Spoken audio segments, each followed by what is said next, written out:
Good morning. ప్రభువైన యేసుక్రీస్తు వారి పరిశుద్ధ నామములో అందరికీ శుభాలు. ఈరోజు మన అనుదిన ఆత్మీయ ఆహారంగా కీర్తనల గ్రంథం నుండి 105వ కీర్తన 3వ వచనాన్ని ధ్యానించుకుందాం. ఆయన పరిశుద్ధ నామమును బట్టి అతిశయించుడి, యెహోవాను వెదుకువారు హృదయమునందు సంతోషించుదురుగాక. చదవబడిన వాక్యములో యెహోవాను వెదుకువారు హృదయమునందు సంతోషించుదురుగాక అనే మాటను ధ్యానించుకుందాం. మన హృదయంలో నిజమైనటువంటి నెమ్మది ఎప్పుడు వస్తుందంటే, దేవుణ్ణి వెతికినప్పుడట మన హృదయంలో నెమ్మది వస్తుందట. చాలాసార్లు మనకి కలిగిన అవమానాన్ని బట్టి కానీ, ఎదుర్కొంటున్న కష్టాలను బట్టి కానీ, ప్రస్తుతము భరిస్తున్న శ్రమను బట్టి కానీ మన హృదయంలో చింత వచ్చేస్తూ ఉంటుంది, పెరిగిపోతూ ఉంటుంది.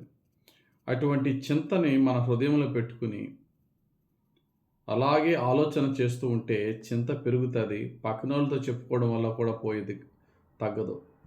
అదే చింత, అదే హృదయ భారంతో కొద్దిసేపు దేవుని పట్ల సంపూర్ణమైన విశ్వాసముతో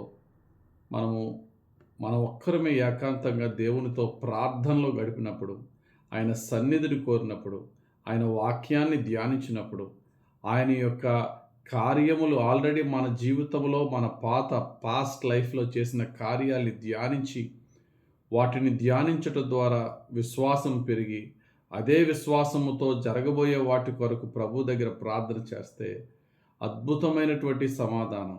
అప్పటికప్పుడు కష్టాలు తీరవు, కానీ కష్టాలు తీరిన తర్వాత ఎటువంటి సమాధానం ఉంటుందో, కష్టాలు తీరకముందు అటువంటి సమాధానాన్ని మన హృదయంలో దేవుడిస్తాడు.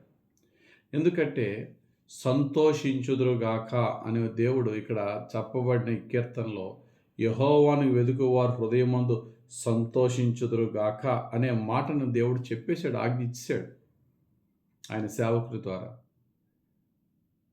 దేవుని వెతుకు వారికి హృదయంలో ఖచ్చితంగా నెమ్మది కలుగును గాక గాక అన్నాడు ప్రభు అక్కడ. ఇదేదో భావోద్వేగంగా ఇమోషనల్గా వచ్చే సంతోషం కాదు. It's a promise and it's a command. దేవుడు చేసిన వాగ్దానము, దేవుడు చెప్పిన ఆజ్ఞ. ఏంటి ఆజ్ఞ? సంతోషించండి. కష్టాలు ఉంటాయి, నష్టాలు ఉంటాయి, బాధలు ఉంటాయి.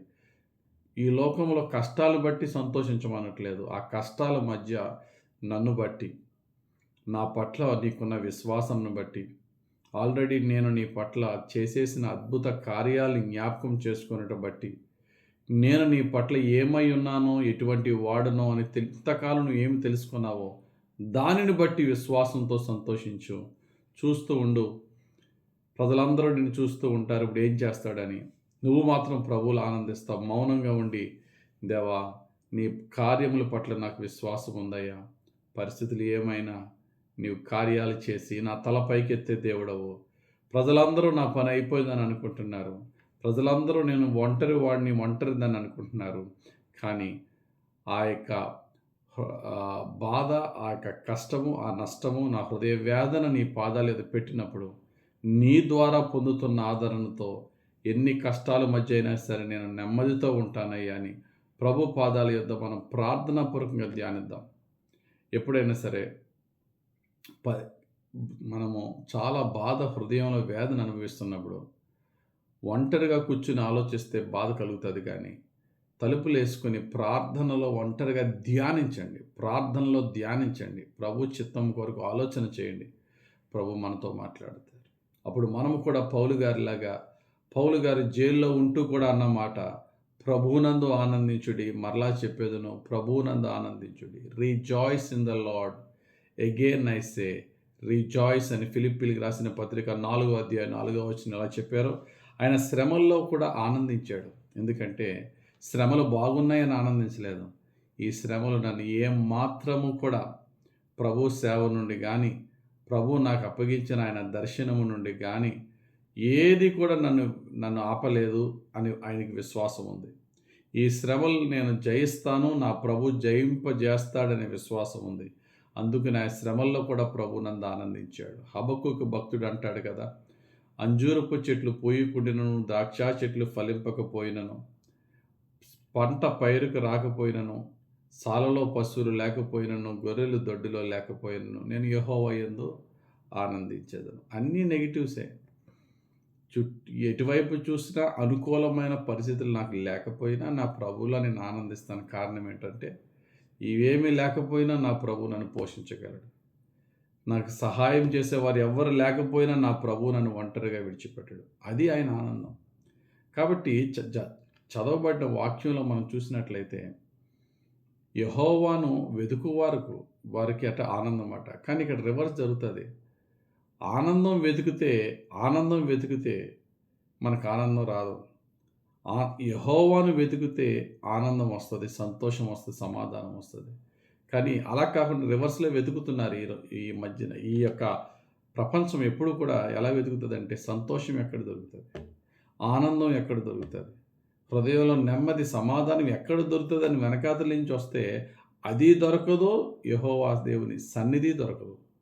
ఆ దేవుని సన్నిధిని, యేసుక్రీస్తు నామములో తండ్రి యొక్క సన్నిధిని మనం వెతికినప్పుడు ఆ సన్నిధిలోనే మనకు కావాల్సిన సంతోషం, ఆనందం ఉంటుంది. ఉదాహరణకి రాజైన సౌలు తన రాజ్యాన్ని తన పిల్లలకి ఉంచాలని తన రాజ్యాన్ని వెతుక్కుంటూ రాజ్యం కొరకే రకరకాల రాజకీయాలు చేస్తూ దావీదుని ఎలా చంపాలా, దావీదుని ఎలా పడేయాలా, నా రాజ్యాన్ని ఎలా స్థిరపరచుకోవాలని చెప్పి తన రాజ్యం ద్వారా ఆనందము, సమాధానము, సంతోషం కలుగుతుందని తన ప్రయాసపడ్డాడు. రాజ్యము దక్కలేదు, దేవుని సన్నిధి దక్కలేదు, సంతోషము, ఆనందము దక్కలేదు. రాజ్యము తన వారసత్వంగా తన పిల్లలకి ఇవ్వలేకపోయాడు. కానీ దావీదు రాజ్యం కొరకు ప్రయాసపడలేదు. ఎక్కడికి వెళ్ళినా యెహోవా నా కాపరి, నాకు లేమి కలగదని ఆయన సన్నిధిని వెతుకుతూ ఉన్నాడు. అందుకనే దావీదు మహారాజు దేవుని 2 కోరికలు అడిగాడట. అయ్యా, నేను చనిపోకముందు ఆయన నాకు కావాలి. 2 కోరికలు ఏంటంటే, ప్రపంచాన్ని జయించేలా అనలేదు. చూడండి ఆ మాట, ఎంత హంబుల్ వర్డ్స్ దావీదు. అందుకనే దావీదు దేవుని హృదయానుసార అయ్యాడండి.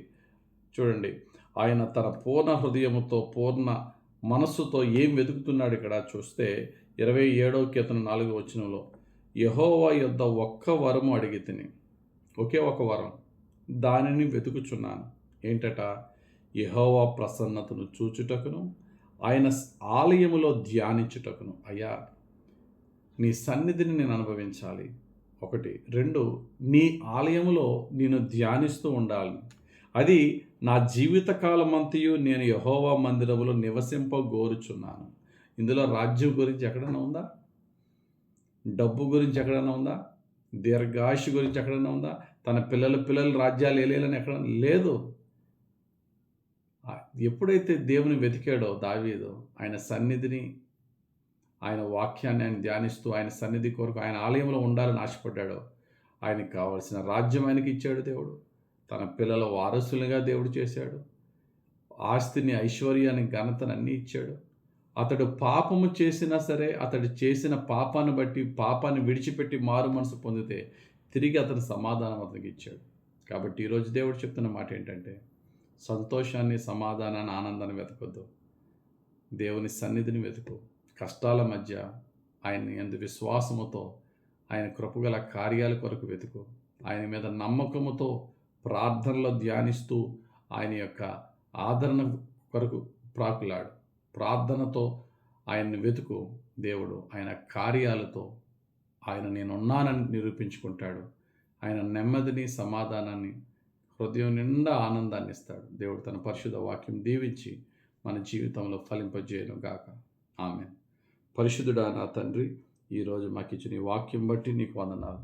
ధ్యానించిన వాక్యము మాకు రక్షణ వాక్యముగా, శాంతి, సమాధానము, సమృద్ధి, సంతోషం ఇచ్చే వాక్యముగా మా జీవితంలో ఫలింపజేయమని యేసుక్రీస్తు వారి పరిశుద్ధ నామములో ప్రార్థించి వేడుకొనుచున్నాం తండ్రి. ఆమేన్.